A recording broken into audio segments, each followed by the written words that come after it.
Yitzhak Rabin, Amos Gitaï, c'est le nom de l'exposition inédite présentée depuis le 19 mai dernier à la Bibliothèque nationale de France. Depuis l'assassinat du Premier ministre israélien Yitzhak Rabin en 1995, le réalisateur israélien Amos Gitaï ne cesse en effet de le questionner, de le filmer, le déplier, l'exposer comme une variation architecturale. Cet événement dramatique, une impressionnante démarche documentaire et artistique qui profite aujourd'hui donc à la BNF, puisqu'Amos Gitaï avait fait don déjà en 2018 des archives de son film Le dernier jour d'Yitzhak Rabin.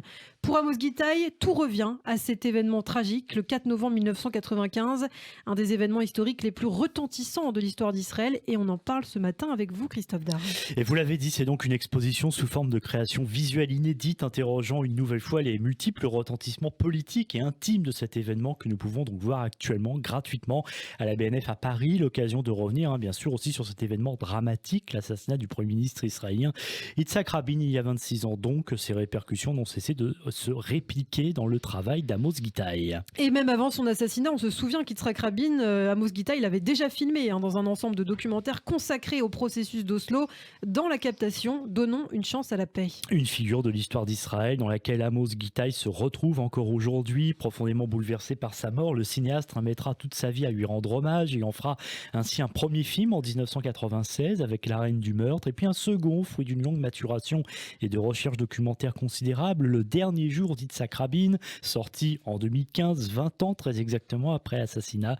Film qui mêle des images d'archives et de fiction extrêmement documentées pour reconstituer le contexte idéologique et politique qui a permis ce terrible meurtre. Oui, un docu-fiction décrit d'ailleurs par les cinéphiles comme une œuvre majeure d'Amos Gitaï, un film qui retrace effectivement les premiers discours de haine contre l'artisan des accords d'Oslo jusqu'au coup de feu tiré contre lui après un discours pour la paix, un film qui a ensuite donné naissance à d'autres créations. En effet, car depuis, on l'a dit, Amos Gitaï revient sans cesse à l'événement historique, le transposant dans différents médiums, dimensions, lieux et territoires, des expositions et installations à Rome, Bruxelles et Avignon, une pièce de théâtre aussi, Yitzhak Rabin et Chronique d'un assassinat, qui a été créée au Palais des Papes en 2016. Je cite, « Je trouve que l'obsession est essentielle dans tous les domaines de l'art comme dans la musique. Il y a un aspect répétitif comme une variation sur un même thème.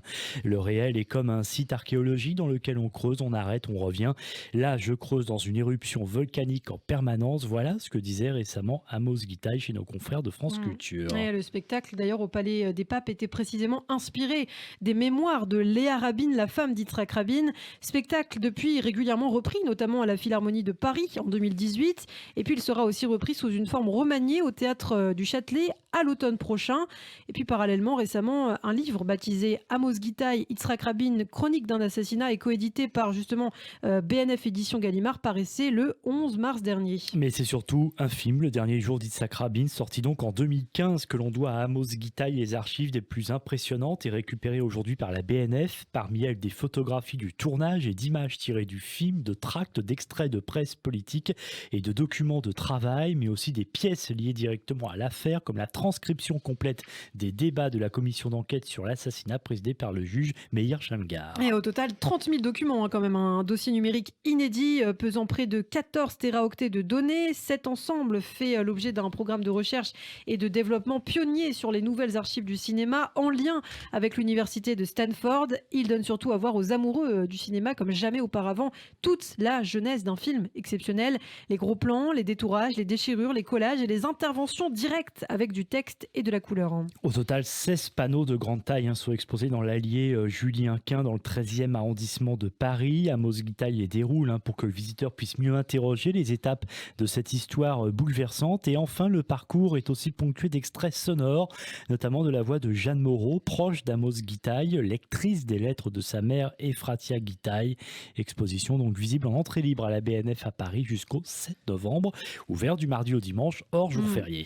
Il faut ajouter que ce choix du don à la Bibliothèque nationale de France n'est pas anodin, outre les considérations techniques et scientifiques qui ont amené Amos Gitaï à se tourner vers vers elle. C'est aussi un geste très symbolique puisqu'Amos Gitaï a un lien personnel avec la France où il s'est installé lorsqu'il a quitté l'État juif après Field Diary, journal de campagne, documentaire tourné pendant la guerre du Liban en 1982.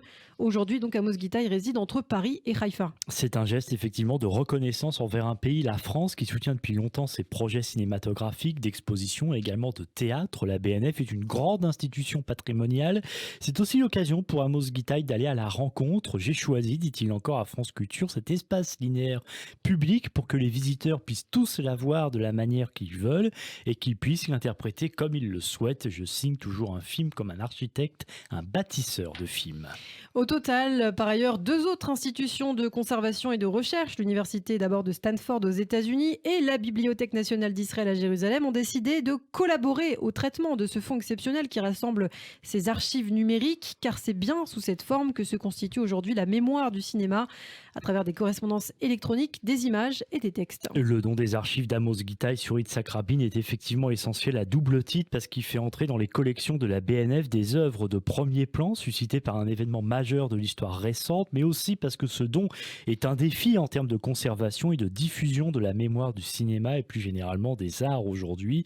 À noter que cette exposition sera aussi l'occasion d'une journée spéciale projection des œuvres consacrées à Yitzhak Rabin d'Amos Gitaï. Ce sera le 28 septembre. On aura, je pense, l'occasion d'en reparler. Bien sûr, prix Nobel de la paix 1994, sa vie et surtout la mort de l'ancien Premier ministre israélien comme les fondations d'un formidable acte manqué semblent continuer de hanter inconsciemment peut-être la société israélienne.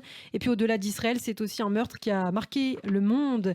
Je vous propose d'écouter cet hommage rendu par Enrico Macias à Yitzhak Rabin quelques semaines après sa mort. C'était à l'Olympia, donc en 1995.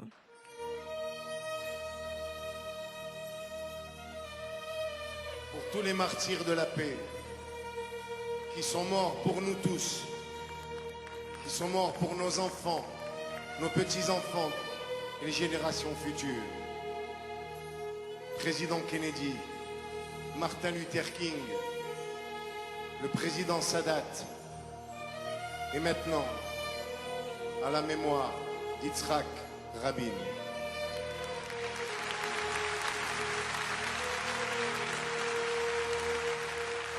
Un berger vient de tomber sous les armes. Le cœur d'une humanité est en larmes. Et le monde est bouleversé réalise d'un seul coup que la terre engendre quelquefois des fous.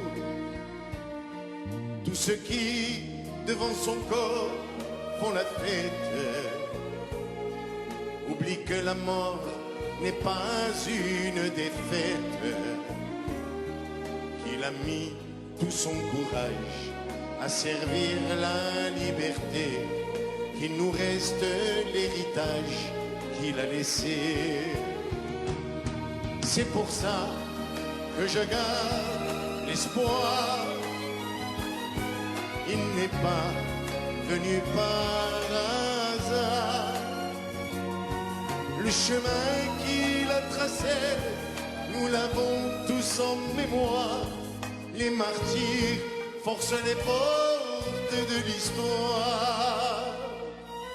Un berger vient de tomber sous les armes. Le cœur de l'humanité est en larmes. La violence a de nouveau mis du sang sur son drapeau et lâché les loups au milieu des agneaux. Comme nous l'avons appris des prophètes, qui sème le vent récolte la tempête. Alors j'affirme aujourd'hui à ceux qui l'ont sacrifié que déjà dans le ciel on les a jugés. Il disait, puisqu'il faut mourir, laissez-moi le droit de choisir. Et de Washington à Rome, où l'on a eu peur aussi, sait bien qu'il a fait le don de sa vie. Un berger vient de tomber sous les armes. Le cœur de l'humanité est en larmes. Un berger vient de tomber, l'hommage à Yitzhak Rabin en 1995 à l'Olympia. Et oui, Yitzhak Rabin, Amos Gitaï, le nom de cette exposition inédite présentée depuis le 19 mai dernier à la BNF, la Bibliothèque nationale de France.